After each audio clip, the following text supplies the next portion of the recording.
And very intense, sorry. Very intense playing, sorry. Inder जैसा आप देख सकते हैं कि एक इतनी सुंदर लड़की के ऑपोजिट एक उतना ही रफ कुछ रखना पड़ेगा to make the frame equal, क्योंकि तो उन्होंने मुझे पूरी तरीके से रफ जितना कर सकते थे उतना किया है बाय द फिजिकलिटी और the rawness of the character. और जैसा हम लोग नॉवेल्स में पढ़ते आए, मैं तो नहीं पढ़ता हूँ लेकिन जो मैं सुनता आया हूँ, लोग जो बात करते हैं, जो एक कोमल सी प्यारी सी एक लड़की और उसके ऑपोजिट एक रॉ इंट्रोवर्ट सा साइलेंटली रोमांटिक सा लड़का, तो वैसा लड़का इंदर। एंड जैसा मैं हमेशा बोलता हूँ कि मैं डायरेक्टर्स का जो विजुअलाइजेशन था उसकी वजह से मुझे बहुत इजी हुआ वो प्ले करने। But I would also like to add कि मैंने अपने डैड की बहुत कॉपी करी है इसमें। और मुझे मेरे लिए हमेशा वो बहुत बड़े एक हीरो थे, हालांकि वो फिल्मी बिल्कुल नहीं थे, उन्होंने कोई फिल्मी काम ज़िंदगी में कभी नहीं किया। Just the way use to stand, जैसे वो बैठते थे, जैसे आप जैसे खड़े, तो आपका एक स्टाइल है खड़े होने का, वो जैसे खड़े होते थे उनका एक स्टाइल होता था, दोनों हाथ ऐसे रख के, कुछ तो अजीब सा वो उनके हाथ ऐसे रहते थे फॉर्म।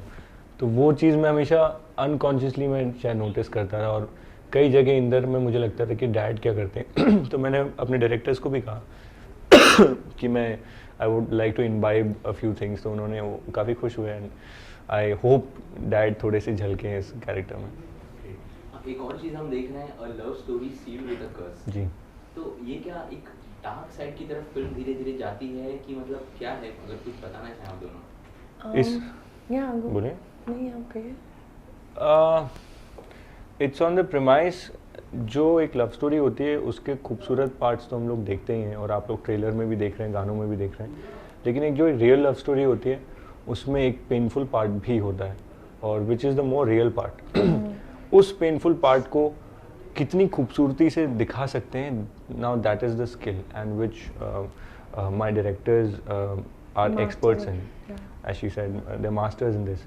तो जो एक रियलिस्टिक एक लव स्टोरी होती है, और रियलिज्म में जो पेन होता है, जो एक प्रॉब्लम होती है, जो एक ऑब्स्टिकल होता है लाइफ का, वो उसे कर्स, एक बद्दुआ, जैसे तेरा जाना जैसे कोई बद्दुआ जो फिल्म में जो लाइन है गाने में, तो वो जो बद्दुआ है वो क्या है, और वो फिल्म में किस तरह से आती है और किस तरह से हम दोनों उससे जूझते हैं, that's why you see the tagline love story sealed with a curse. Mawra, आप कितनी सहमत हैं? बिल्कुल पूरी तरह सहमत हूँ।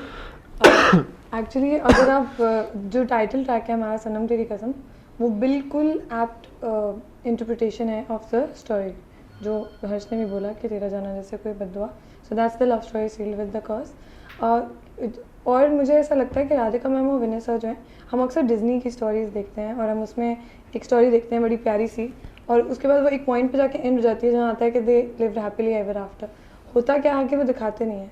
सो I think Radhika ma'am and Vinay sir, they are a blend of Disney and real life. That's what they create. That's what I feel that they create. So जितनी डिज्नी मोमेंट्स हैं इस पिक्चर में, जिस तरह मुझे बहुत अच्छा लगा भालू गर्ल बन के, और मुझे बहुत अच्छा लगा खींच मेरी फ़ोटो करके, और जितने भी प्यारे प्यार से भरे हुए मोमेंट्स हैं, और मैं तो उन्हें डिज्नी मोमेंट्स ही कहती हूँ अपने लिए, तो वो हैं। उतना ही फिर लेटर हाफ में आप देखेंगे कि दिखाया है कि उस स्टोरी का अब रियलिटी से कितना ताल्लुक है, और जो हर्ष कह रहे हैं कि उसको, लेकिन उस ट्रेजिडी को, उस पेन को कितनी खूबसूरती से उन्होंने डिलीवर किया है। That's something I really can't wait कि लोग कब देखेंगे उसको। So yeah it is a love story sealed with a curse, but so beautifully shot. दिल का जब भी मामला होता है मुझे लगता है कि दर्द वहाँ पे होता ही है, और दर्द थोड़ा सा ट्रैजिक हो जाता है कभी कभी। दर्द इज रियल, दर्द नहीं दिखाएंगे तो आई डोंट थिंक कोई भी हम में से ऐसा जो मुझे देख रहे हैं या आप सब लोग कि बोले कि नहीं हमने तो कभी दर्द नहीं एक्सपीरियंस किया, हम तो बिल्कुल Disney life. So I think dard is the very essential part of our lives. दिल लगाए तो दर्द तो 100% पैकेज है, इट्स अ पैकेज डील। तो उसको कितनी खूबसूरती से विनय सर, राधिका मैम ने दिखाया है, वो आप लोग देखिए। अच्छा हर्ष, हमने देखा ट्रेलर में मावरा जब ऑन बड़े पर्दे पे दिखाई देती तो काफ़ी अलग थी, और जब अब रियल लाइफ में उन्हें हम देखते हैं, आप देखते हैं, तो कुछ डिफरेंस लगा आपको वर्किंग? बहुत ज़्यादा डिफरेंस है, और ये इसका क्रेडिट मावरा को और डायरेक्टर्स को जाता है कि उन्होंने इतना काम किया है इस फिल्म पे। जब मैं पहली बार मावरा से मिला, जैसा कि आप देख सकते हैं, मतलब मुझे हाँ। ऐसा लगता है कि रेफ्रिजरेटर में से किसी चीज़ को निकाल के बाहर रख दिया है और उसको मतलब मुझे नहीं हवा पता इसका मतलब क्या है, जो हमेशा हर्ष बोलता है रेफ्रिजरेटर में से हवा। निकाला है, तो इसका मतलब क्या है? मुझे मतलब please- हवा पत्तियाँ कुछ नहीं लगनी चाहिए, ऐसी मतलब ऐसी कुछ इनकी प्रेजेंस है। और उसके बाद जब वो एक नर्ड का लुक, एक चश्मिश और चोटी और साउथ इंडियन ब्राह्मण का इन्होंने रोल किया है, तो इट्स कमेंडेबल जैसे मैम ने इसे डिज़ाइन किया है और विनय सर ने उसे क्रिएट किया और मावरा ने जिस तरीके से उसके ऊपर इतना काम किया है। आई थिंक लड़कों के लिए it's a little easier to look a little rough, look a little, लेकिन मुझे नहीं पता एक सुंदर लड़की जो नेचुरली सुंदर है उसको एक चश्मिश का रोल और उसके बाद transition to you know when she is changing in the song.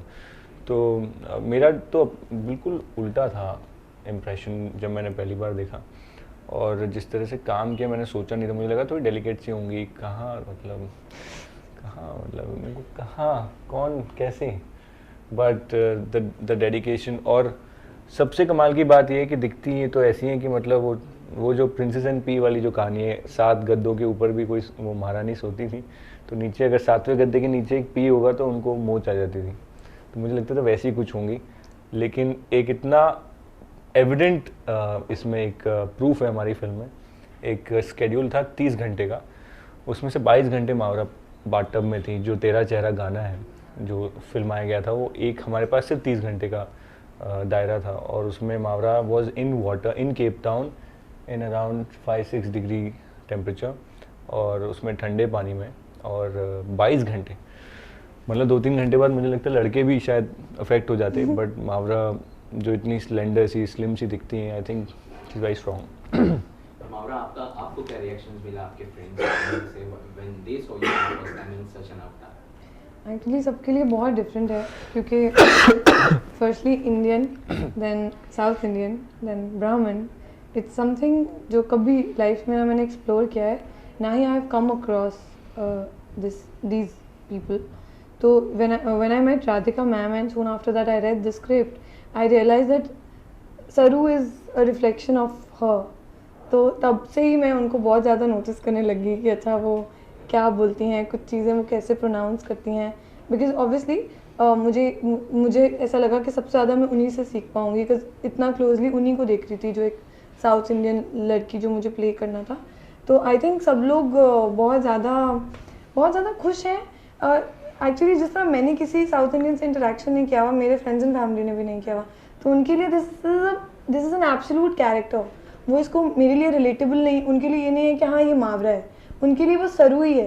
You know with that bindi on, मैंने लाइफ में कभी बिंदी नहीं लगाई, तो वो बिंदी देख के और साड़ी में देख के और फिर चश्मे में देख के, तो हर जगह पे जो भी सॉन्ग्स अभी तक आए हैं, खींच मेरी फ़ोटो भी उनके लिए कुछ कैरेक्टर था, और सनम तेरी कसम भी। So I think they are very, at least that's what I think, they're very overwhelmed, they're kind of impressed with me also. So yeah, I'm happy about that. So talking about music, which are your favorite tracks? हाँ जी, हाँ जी, आपका तो brief सा answer है, मेरे तो सारे। मावरा बहुत इसमें क्लीशे आंसर देती हैं। मुझे मावरा के इंटरव्यू से सिर्फ यही कंप्लेंट है कि मावरा के सारे गाने फेवरेट है, और ये ऐसा जब एक्टर्स बोलते हैं ना तो मुझे खुद बड़ी अजीब सी बात लेकिन मैं लगती है। क्या करूँ, I can't pick and choose. बाबा आपको एक करना पड़ेगा चूज आज, प्लीज। हाँ, एक एक गाना। एक गाना ना, मैं अगर वही आंसर फिर मैं आपको दूं, देख अच्छा, 7 में से 2 बहुत बड़ी बात है ये। क्या एक 2 एक अभी हर्ष 2। खींच मेरी फोटो को मैं इग्नोर नहीं कर सकती। खींच मेरी फोटो में यार DDLJ मोमेंट है।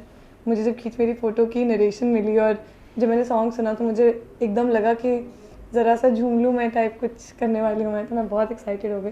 So I call it my DDLJ moment and I adore that song. Akasa ने बहुत क्यूटली गाया है, और मुझे somehow अकासा की आवाज़ भी हस्की है और मेरी आवाज़ भी हस्की है, तो मैं बहुत खुश हुई थी कि अकासा है sang for me खींच मेरी फोटो।